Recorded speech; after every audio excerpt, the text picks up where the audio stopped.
السلام علیکم ورحمۃ اللہ وبرکاتہ۔ وعلیکم السلام ورحمۃ اللہ وبرکاتہ۔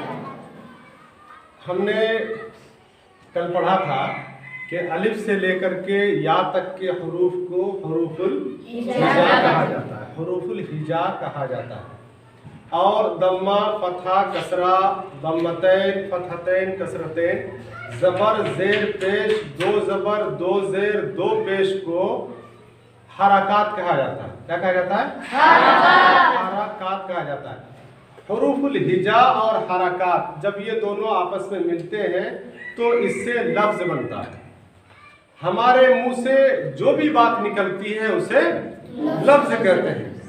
لفظ کے بارے میں پھر میں نے بتایا تھا کہ لفظ دو طرح کے ہو سکتے ہیں، ایک بامعنی اور ایک بے معنی۔ ہمارے منہ سے کوئی بات نکل رہی ہو تو وہ کوئی معنی والی بات ہو سکتی ہے، بے معنی بات بھی ہو سکتی ہے، بغیر مطلب کی بات بھی ہو سکتی ہے۔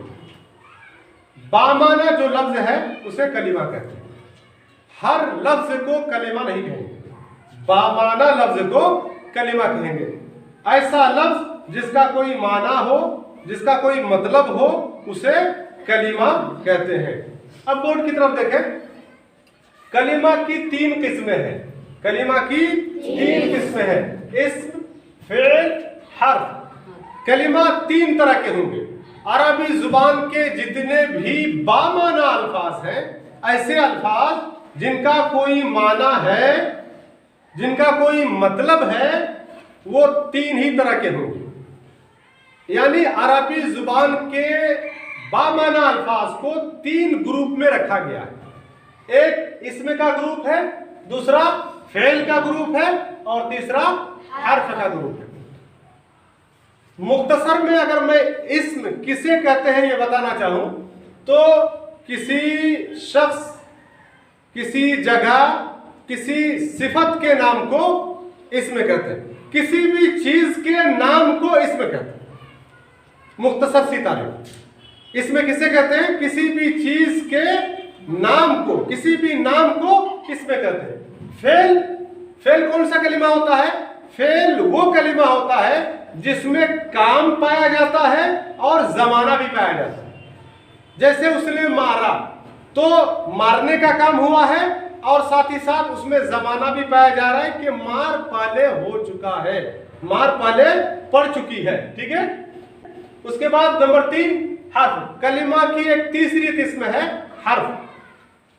کلمہ کی تیسری قسم حرف، یہ بھی ایک کلمہ ہے، لیکن یہ حرف ایک ایسا کلمہ ہے جو اپنا معنی خود دے نہیں پاتا ہے جب تک وہ کسی اسم یا فعل سے مل نہیں لیتا۔ اسم اور فعل سے مل کر ہی وہ اپنا معنی واضح کر پاتا ہے، کسی سے ملے بغیر یہ اپنا معنی واضح نہیں کر پاتا ہے۔ ٹھیک ہے؟ تو کلمہ کی تین قسمیں ہوئی، اسم، فعل، حرف۔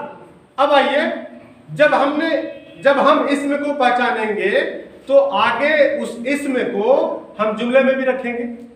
تو یہ بات ذہن میں رکھیں کہ کسی بھی اسم کو جملے میں صحیح طور پر رکھنے کے لیے، اگر ہم چاہتے ہیں کہ کسی اسم کو، جیسے قلم ایک اسم ہے، کتاب ایک اسم ہے، اس اسم کو جملے میں صحیح طور پر رکھنا چاہتے ہیں تو اس اسم کے بارے میں 4 باتوں کی جانکاری ضروری ہے۔ جب تک اس اسم کے بارے میں 4 باتوں کی جانکاری نہیں ہوگی تب تک ہم اس اسم کو کسی جملے میں صحیح طور پر نہیں رکھ پائیں گے۔ وہ کون کون سی 4 باتیں ہیں جو جاننی بہت ضروری ہے؟ نمبر 1 اسم کی جنس۔ نمبر 1 یعنی یہ جاننا ضروری ہے کہ جنس کے اعتبار سے وہ اسم، جس اسم کو ہم جملے میں رکھنا چاہتے ہیں، وہ مذکر ہے یا مؤنث ہے۔ جنس کے اعتبار سے 2 ہی بات ہوگی، یا تو ہمارا اسم مذکر ہوگا یا تو مؤنث ہوگا۔ تو جس مثال کے طور پر ہم قلم کو جملے میں استعمال کرنا چاہتے ہیں، اب اس قلم کے بارے میں جاننا ضروری ہے کہ یہ قلم مذکر ہے یا مؤنث ہے، تب جا کر کے ہم جملے میں صحیح طور پر استعمال کر پائیں گے، ورنہ استعمال کرنے میں غلطی ہو جائے گی۔ دیکھیے، آپ لوگ مذکر ہیں، اس میں کوئی شک نہیں، ٹھیک ہے؟ پیچھے جو بچیاں بیٹھی ہیں وہ مؤنث ہے، اس میں کوئی شک نہیں ہے، لیکن قلم، کرسی، کتاب، یہ مذکر ہے یا مؤنث ہے یہ کیسے جانیں گے؟ وہ جنس کی بحث پڑھ کر کے ہم جانیں گے.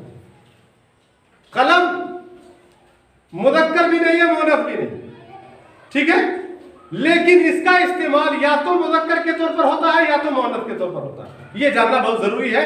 اگر ہم یہ نہیں جانیں گے جملے میں اس اسم کو قلم کو رکھتے ہوئے ہم غلطی کر بیٹھیں گے.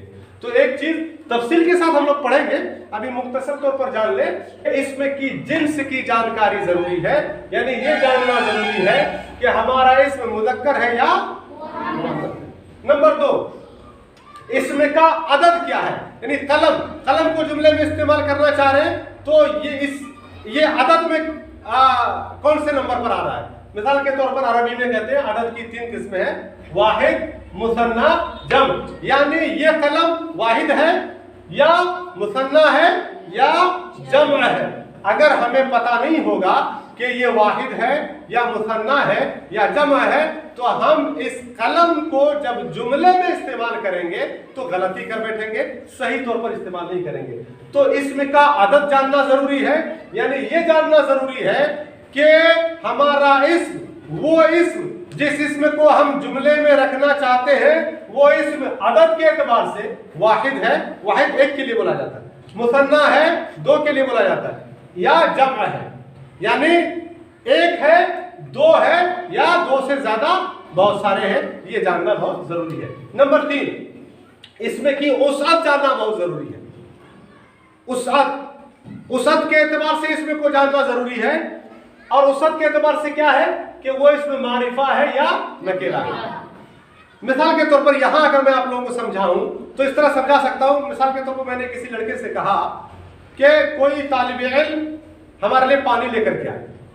اب آپ میں سے ہر کوئی چاہیں گے کہ میں پانی لے کر کے آؤں. طالب علم کی کیپیسٹی بہت زیادہ ہے, لیکن میں اگر کہوں کہ رفیع اللہ 1 گلاس پانی لے کر آئے تو پھر اب دوسرے طالب علم نہیں اٹھیں گے. کون اٹھیں گے؟ رفیع اللہ ہی یہاں سے اٹھ کر کے جائیں گے اور پانی لے کر کے آئیں گے.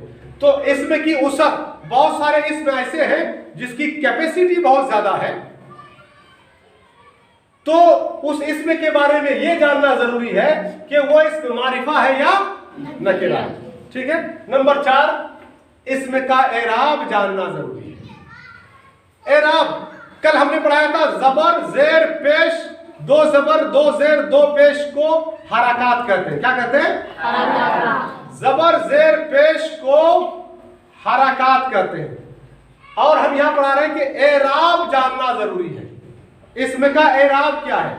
دیکھیے کوئی بھی اسم ہوگا تو اس کی 3 حالتوں میں سے کوئی ایک حالت ہو سکتی ہے. یا تو وہ اسم حالت الرفع میں ہوگا, یا تو وہ اسم حالت النصب میں ہوگا, یا تو وہ اسم حالت الجر میں ہوگا. انسان کو ہی دیکھ لیجئے, صبح انسان کی ایک اور حالت ہوتی ہے, دوپہر کو ایک اور حالت ہوتی ہے, شام کو ایک اور حالت ہوتی ہے. ٹھیک ہے نا. تو اسی طرح جو جس اسم کو ہم جملے میں رکھتے ہیں تو کسی جگہ, جیسے مثال کے طور پر لا الہ الا اللہ محمد رسول اللہ, محمد ہے یہاں پر, کیا ہے؟ محمد. اسم کی یہاں پر حالت ایک ہے. جب ہم لوگ درود پڑھتے ہیں اللہم صلی علی محمد, وہاں دن تھا اور یہاں دل, یہاں حالت بدل گئی.